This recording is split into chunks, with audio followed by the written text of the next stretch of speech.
नमस्कार साथियों, स्वागत है आप सभी का हमारे यूट्यूब चैनल पे। तो आप सबको बता दें कि आज हम मिशन 100 के तहत कक्षा 12वीं को लेके जो है यहाँ पे चर्चा करेंगे कि कक्षा 12वीं में मिशन 100 जो यहाँ पे हमारे गुरुजनों द्वारा बहुत अच्छा जो मैटर है वो तैयार किया गया है। तो उनको लेके हम बात करेंगे। सबसे पहले हम यहाँ पे जो कक्षा 12वीं में रिक्त स्थान में जो प्रश्न आने वाले हैं भाषा, व्याकरण और लिपि से, उन सबको लेके मैं बात करूँगा। यहाँ पर प्रश्न संख्या 2 से यहाँ पे मैं शुरुआत कर रहा हूँ। तो देखिएगा, पहला प्रश्न यहाँ पर जो दिया गया है कि भावों और विचारों की अभिव्यक्ति के लिए प्रयोग होता है।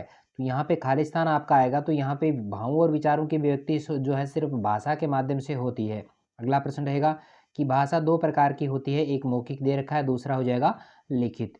अगला प्रश्न है कि मराठी भाषा लिपि में लिखी जाती है। तो देखिए, मराठी हो चाहे संस्कृत हो, इन सब की जो लिपि रहती है, हिंदी है, उन सब की देवनागरी लिपि है। अगला प्रश्न है कि अंग्रेजी भाषा की लिपि है। तो अंग्रेजी भाषा जो लिखी जाती है वो रोमन में लिखी जाती है। और मैं पंजाबी की बात करूँ तो पंजाबी में आपकी जो है गुरुमुखी लिपि का जो प्रयोग है वो वहाँ पर होता है। और अगर मैं बात करूँ उर्दू की, तो उर्दू में देखिएगा, उर्दू जो है उसमें आपकी जो रहेगी, उर्दू में जो है वो फ़ारसी जो लिपि है उसका प्रयोग होता है। अगला प्रश्न है कि अंग्रेजी भाषा की लिपि, ये हो गया। चलिए, पाँचवा प्रश्न है कि लिपि में हिंदी, संस्कृत, प्राकृत, मराठी, कोंकणी, नेपाली भाषा लिखी जाती है। तो यहाँ पर देखिएगा, इन सभी भाषाओं के नाम आपको याद बढ़िया से होने चाहिए। इनमें जो लिपि काम में आती है वो आती है देवनागरी। अगला है कि पंजाबी भाषा लिपि में लिखी जाती है। तो पंजाबी भाषा की जो लिपि है वो है गुरुमुखी लिपि। अगला सवाल रहेगा कि स्वरों और व्यंजनों संयोग के समय मात्राओं का प्रयोग लिपि में किया जाता है। मात्राएं सिर्फ और सिर्फ एक ही लिपि में है जिसका नाम है देवनागरी लिपि। चलिए, अगला सवाल है कि भाषा की सबसे छोटी इकाई होती है। भाषा की सबसे छोटी जो इकाई है वो वर्ण को गिना जाता है। अगला प्रश्न है कि ब्राह्मी और खरोष्टी भारत की प्राचीन हैं, प्राचीन लिपियां हैं भाई। प्राचीन भारत की जो लिपियां हैं ब्राह्मी और खरोष्टी मानी जाती हैं। अगला है कि देवनागरी लिपि का विकास लिपि से हुआ है। तो वो ब्राह्मी लिपि है। बहुत सरल से सवाल इससे पूछे जाएंगे, यहाँ से नंबर आपका कटना बिल्कुल नहीं चाहिए। अगला प्रश्न जो रहेगा कि विचार विनिमय के मौखिक और लिखित माध्यम को कहा जाता है। विचार विनिमय का हो या कुछ भी हो, लिखित हो चाहे मौखिक हो, भाषा ही कहलाती है। अगला प्रश्न है कि लिपि में चिन्हों का प्रयोग किया जाता है। तो वर्तनी यहाँ पे जो है इसका सही रहेगा। अगला है कि मानव जाति के विकास में अभिव्यक्ति का महत्वपूर्ण साधन है। अभिव्यक्ति का महत्वपूर्ण जो साधन होता है वो भाषा होती है। चलिए, अगला सवाल है कि आम बातचीत के लिए भाषा का प्रयोग होता है। आम बातचीत अगर हम करते हैं तो लिख के नहीं करते, बोल के करते हैं, तो मौखिक भाषा कहलाती है। अगला है कि जो भाषा शासन स्तर पर व्यवहृत होती है कहलाती है। शासन स्तर की अगर हम बात करें तो शासन में प्रयुक्त भाषा जो है वो राजभाषा के नाम से जानी जाती है।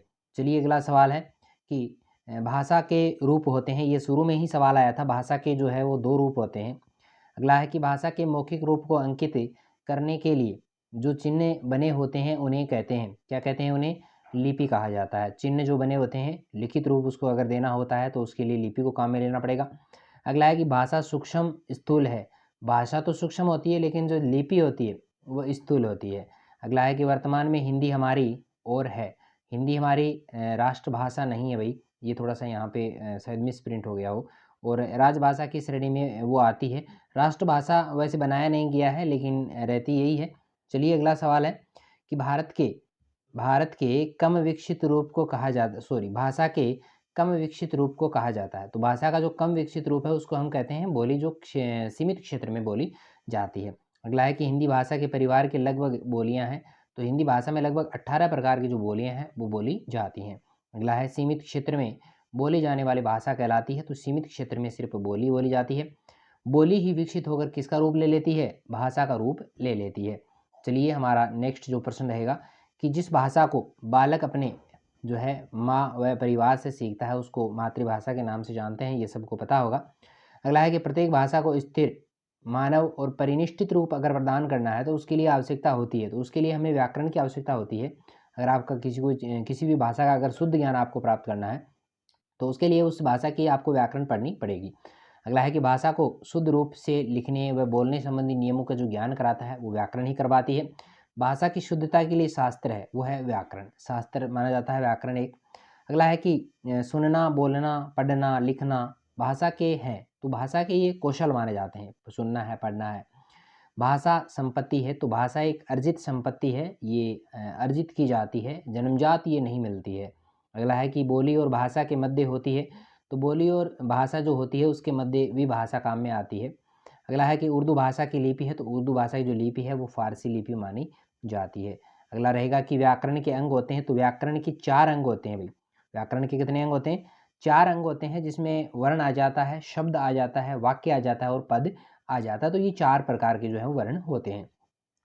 देखिए अगला यहाँ पर हमारी कक्षा 12वीं हिंदी अनिवार्य के लिए जो टॉपिक रहेगा अलंकार को लेकर रहेगा। अलंकार से किस तरह के सवाल जो हैं वो शेखावाटी मिशन 100 में जो है वो बनाए गए हैं। बहुत अच्छे सवाल हैं, मैंने पढ़े भी हैं। चलिए पहला सवाल है कि अजो तरयोनाई रयो श्रुति सेवत इकरंग नाक बास बेसरी लयो बसे मुक्तन के संग में अलंकार है। तो देखिएगा यहाँ पे श्लेष अलंकार का प्रयोग यहाँ पर किया गया है। तरियोना का अर्थ, 2 अर्थ यहाँ पर निकल रहे हैं, तरियो प्लस ना। एक तो होता है उद्धार होना, उद्धार नहीं होना, ठीक है। एक होता है तरियोना मतलब पार लग जाना। 2 अर्थ यहाँ पर है, तो श्लेष अलंकार का प्रयोग होता है, ठीक है। श्लेष अलंकार की परिभाषा होती है कि जहाँ एक ही शब्द के एक से अधिक अर्थ निकले, तो वहाँ पे होता है श्लेष अलंकार। अगला है कि जहाँ पर अर्थ के माध्यम से काव्य में चमत्कार हो वहाँ होता है। जहाँ अर्थ के माध्यम से हो तो अर्थालंकार होता है, और शब्द के माध्यम से है तो वहाँ पे शब्दालंकार होएगा, ठीक है। काव्य में जब एक ही शब्द के अलग अलग संदर्भों में अगर अलग अलग अर्थ प्रकट होते हैं, चमत्कार वहाँ पे उत्पन्न होता है, तो वहाँ पर देखिएगा श्लेष अलंकार होता है।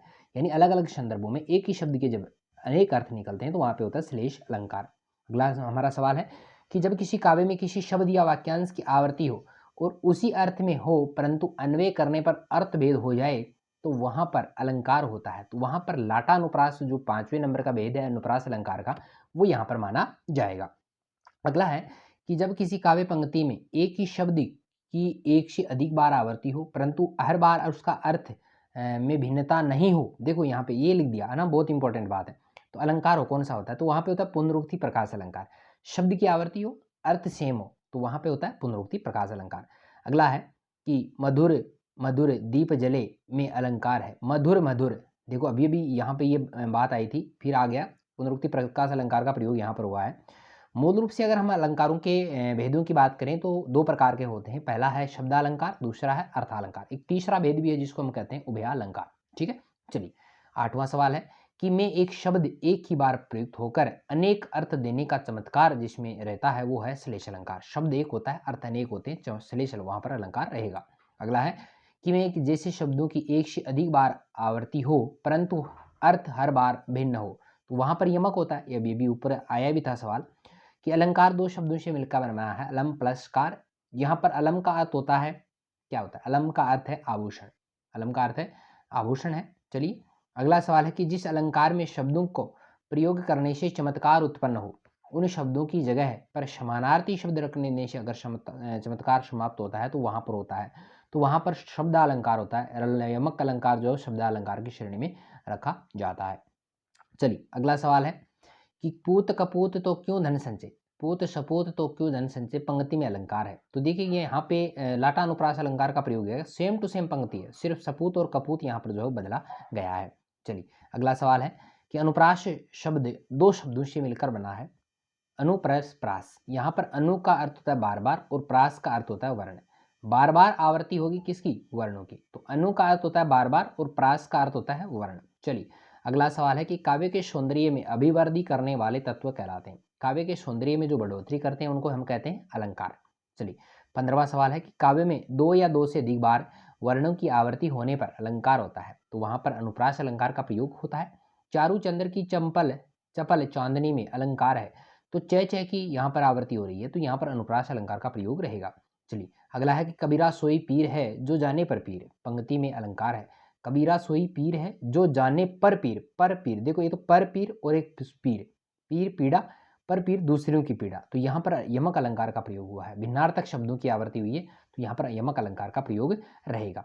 चलिए यहाँ पे अगला हमारा जो बिंदु रहेगा वो रहेगा शब्द शक्ति को लेके। सभी की हम बात यहाँ पर कर लेते हैं, शब्द शक्ति की भी हम बात करेंगे बढ़िया से। तो देखिएगा पहला सवाल है कि किसी शब्द के अर्थ का ज्ञान कराने वाली शब्द शक्ति को कहते हैं, तो उसको कहते हैं ज्ञान कराने वाली शक्ति को शब्द शक्ति कहते हैं। ये मैंने आंसर पहले बोल दिया।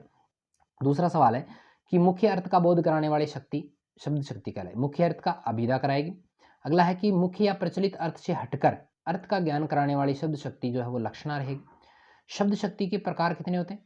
3 होते हैं, लक्षणा अभिधा, लक्षणा और व्यंजना। चलिए अगला सवाल है कि मालिक के नौकर ने कहा, नौकर से कहा, मालिक ने नौकर से कहा कि अंधेरा हो गया है, में शब्द शक्ति है तो यहाँ पे व्यंजना शब्द शक्ति रहेगा। अगला है कि सुरेश आस्तीन का सांप है, शब्द शक्ति है तो यहाँ पर व्यंजनक शब्द शक्ति का प्रयोग हुआ है। सुरेश जो है, अच्छा ये यहाँ पे हाँ हाँ शब्द शक्ति का आस्तीन का सांप है, यानी वो धोखेबाज है, तो यहाँ पर व्यंजना नहीं है, यहाँ पर लक्षणा शब्द शक्ति का प्रयोग हुआ है। चलिए अगला है कि लक्ष्यार्थ का बोध कराने वाली शब्द शक्ति को कहते हैं, तो लक्ष्यार्थ का जो बोध कराए उसे हम कहते हैं लक्षणा शब्द शक्ति। अगला प्रश्न है कि चमेली का पुष्प श्वेत वर्ण का सुगंधित पुष्प है, उक्त वाक्य में शब्द शक्ति है चमेली का पुष्प श्वेत वर्ण का सुगंधित पुष्प है, तो सीधी सी बात यहाँ पर की गई है, तो यहाँ पर अभिधा शब्द शक्ति का बोध हुआ है। चलिए अगला सवाल है कि सूरज सिर पर आ गया है, में शब्द शक्ति है, सूरज सिर पर आ गया, यहाँ पर व्यंजना शब्द शक्ति का प्रयोग है, क्योंकि वातावरण के अनुसार हर व्यक्ति इसका जो है अलग अलग अर्थ ग्रहण करेगा। अगला है कि जब किसी शब्द का मुख्य अर्थ और लक्षण आधारित अर्थ दोनों ही प्रकट न हो तो वहां पर अन्य कोई गूढ़ अर्थ निकलता है, तो वहां पर होती है व्यंजना शब्द शक्ति। अगला है कि किसी शब्द के विलक्षण या गूढ़ अर्थ को कहते हैं व्यंग्यार्थ कहते हैं, क्या कहते हैं, व्यंग्यार्थ। अगला है कि किसी शब्द के लक्षण आधारित अर्थ को कहते हैं लक्ष्यार्थ, लक्षण अर्थ जो होता है वो लक्ष्यार्थ कहलाता है। अगला है कि प्रजातंत्र की सफलता के लिए विरोधी पक्ष का होना एक अनिवार्य शर्त है, तो यहाँ पर तो सीधी सी बात की गई, अभिधा शब्द शक्ति का प्रयोग है। अगला है कि यह ताजमहल कब पूरा होगा, यहाँ पर लक्षणा शब्द शक्ति का प्रयोग है। आंचल में दूध है और आंखों में पानी है, यहाँ पर शब्द शक्ति कौन सी रहेगी, यहाँ पर व्यंजना शब्द शक्ति का प्रयोग रहेगा। चलिए समझ में आया होगा, ये इतने टॉपिक अपने समझ में आए होंगे। नेक्स्ट जो क्लास होगी उसमें हम पारिभाषिक शब्दावली और आगे जो पाठ्य पुस्तक के जो प्रश्न है उनको लेके भी हम चर्चा करेंगे। तो आज का हमारा वीडियो कैसा लगा है कमेंट करके जरूर बताइएगा। ये एक सिर्फ शैक्षिक उद्देश्य की दृष्टि से ये जो है वो यहाँ पर पढ़ाया जा रहा है, बाकी हमारा कोई उद्देश्य नहीं है। चलिए मिलते हैं नए वीडियो के साथ में, तब तक के लिए थैंक यू।